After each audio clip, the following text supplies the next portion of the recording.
penalty. And if this is different, correct me, because I was a judge a long time ago and she's a judge now.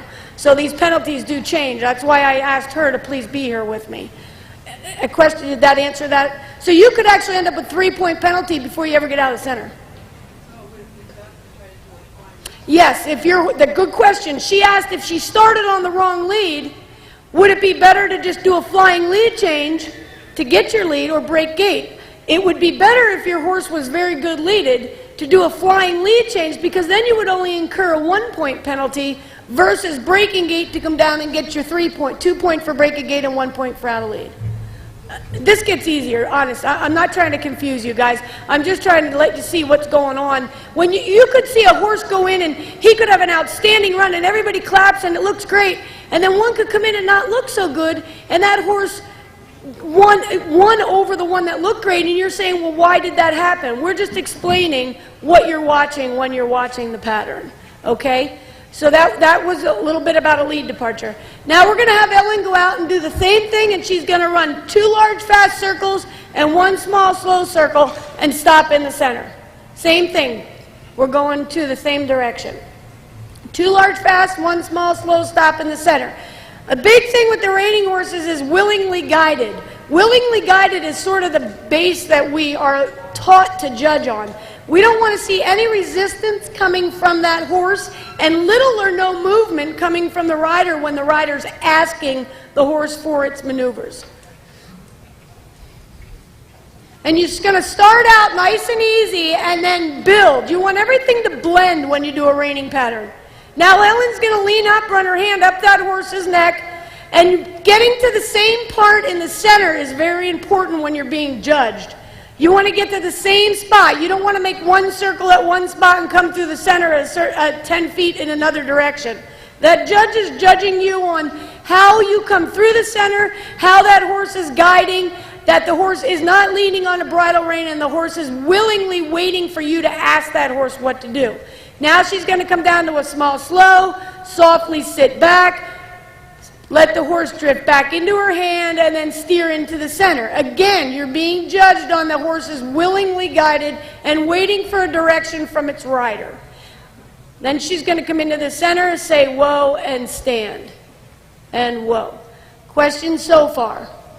Remember, when you start out, you want to build to your fast circle. You don't ever want to start out in the center and then take off fast, because it's not smooth and it looks like the horse might be getting ahead of you. Plus, as a showman, you want that horse to start out on a good note and then delegate to him where you want him to go. You don't want to scare him. Some horses walk into the pen, even if they're seasoned reiners, they can walk into the pen, they're just having an off day. And they might start out getting very anxious. And if you start out wanting to run real quick, you're just doubling up into their mind, telling them there is something to worry about.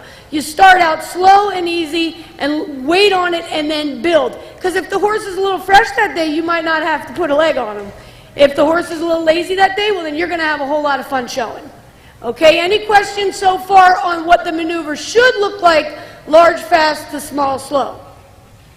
And one of the questions is that we hear a lot is how fast, how slow? That's a pretty basic question. The answer to that is you should go as fast as that individual horse that you're riding is comfortable. A bad showman runs a horse faster than it feels comfortable, okay? And a timid showman won't ask enough from a horse. You, as the rider and the showman, should know your horse's limits. That's where your show preparation and your practice comes in. So you want that horse to run as quickly and comfortably as he can, that you can show him the most correctly and pleasantly to the judge. As far as a small slow, you want that horse to come down, see quite a difference from the large fast. But I, as a judge, and I think Karen agrees, it is a reining pattern. It is a Western working horse. I personally don't like when they come down so slow in that slow that it looks intimidated.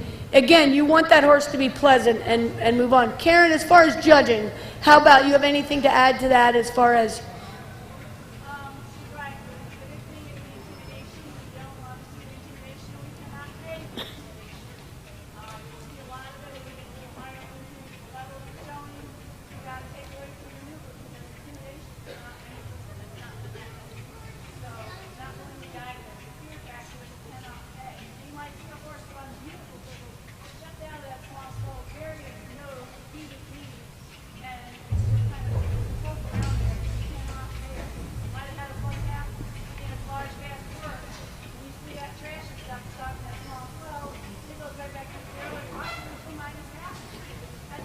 If it's an offensive intimidation look, which you do tend to get some of that, you have to be careful of that.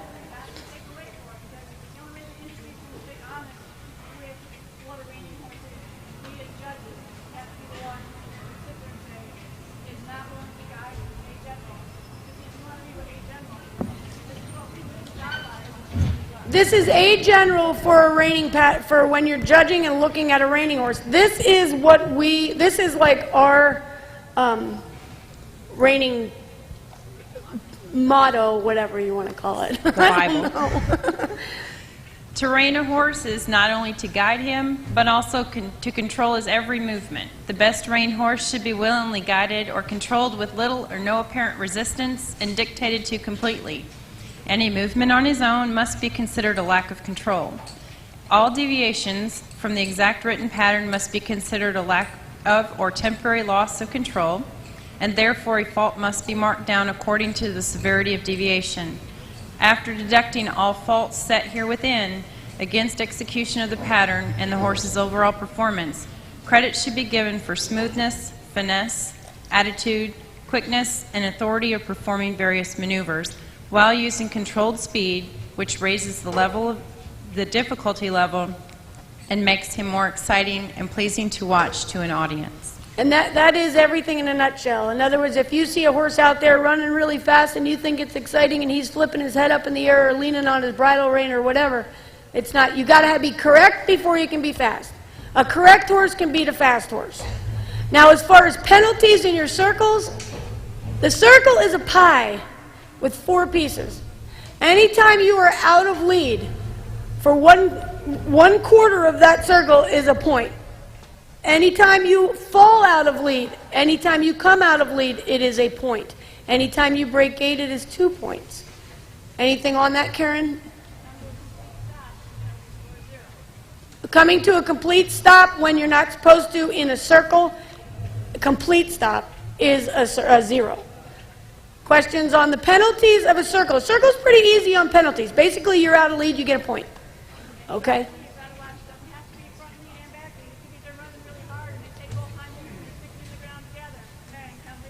And it's not per stride, it's per piece of pie.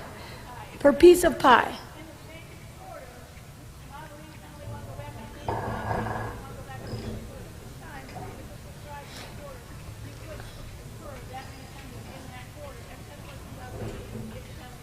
Got it? Anytime he's out of lead, it's penalty 1. Any questions so far? So far, it sounds pretty complicated, doesn't it? It's not. It all flows, but this, like I said, it'll give you a better understanding of what you're looking at. Okay, now I'm going to get into the turnaround. When a horse is turning around, what they're actually doing, if they're doing it correctly, is that horse is not starting from the outside. He's starting from the inside, and what he's doing is he's using his inside front leg, stepping back and what we say pulling real estate. He's pulling real estate. He's grabbing ground and pulling. A lot of people think it comes from the outside.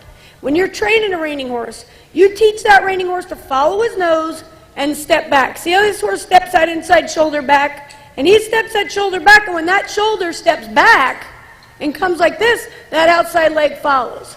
If you start from the outside, he might do it right anyway because he's been doing this pretty long. But if you start from the outside, what you can see can happen is that inside shoulder can get forward, and that horse can possibly knock his knees and not be able to clear that other leg. And if you think about it, that's just strictly common sense.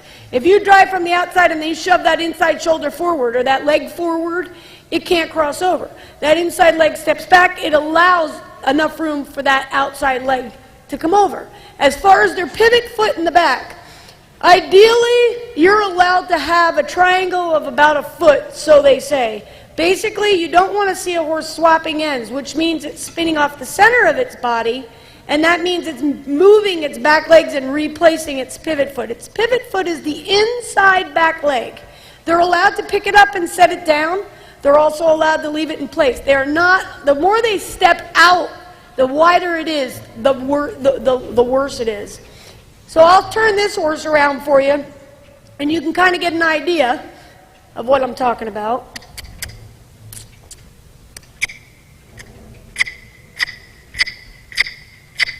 Oh, okay. This horse can turn around good. A lot of things with the Morgans. Morgans have a tendency, because of the way they're made, not to their fault, it's just the way they're made. They're very much able to pull in the front, which is a good thing. But they tend to be a little weaker in their hind ends than like the quarter horses are.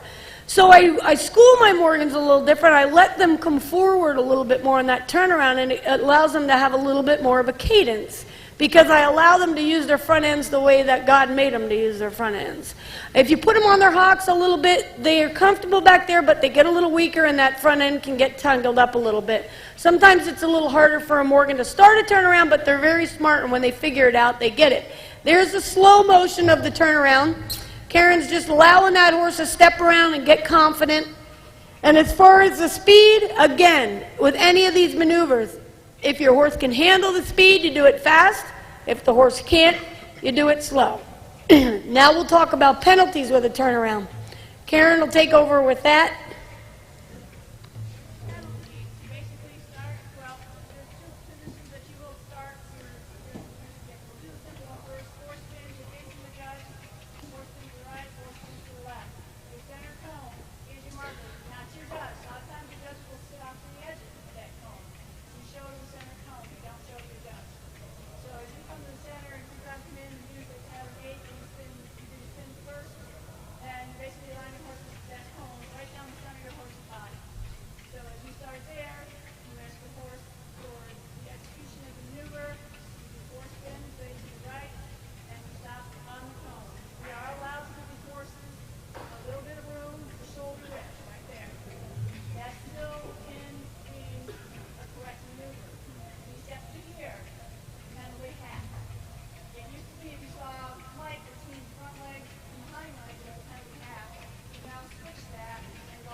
It's an extra maneuver because she's gone over.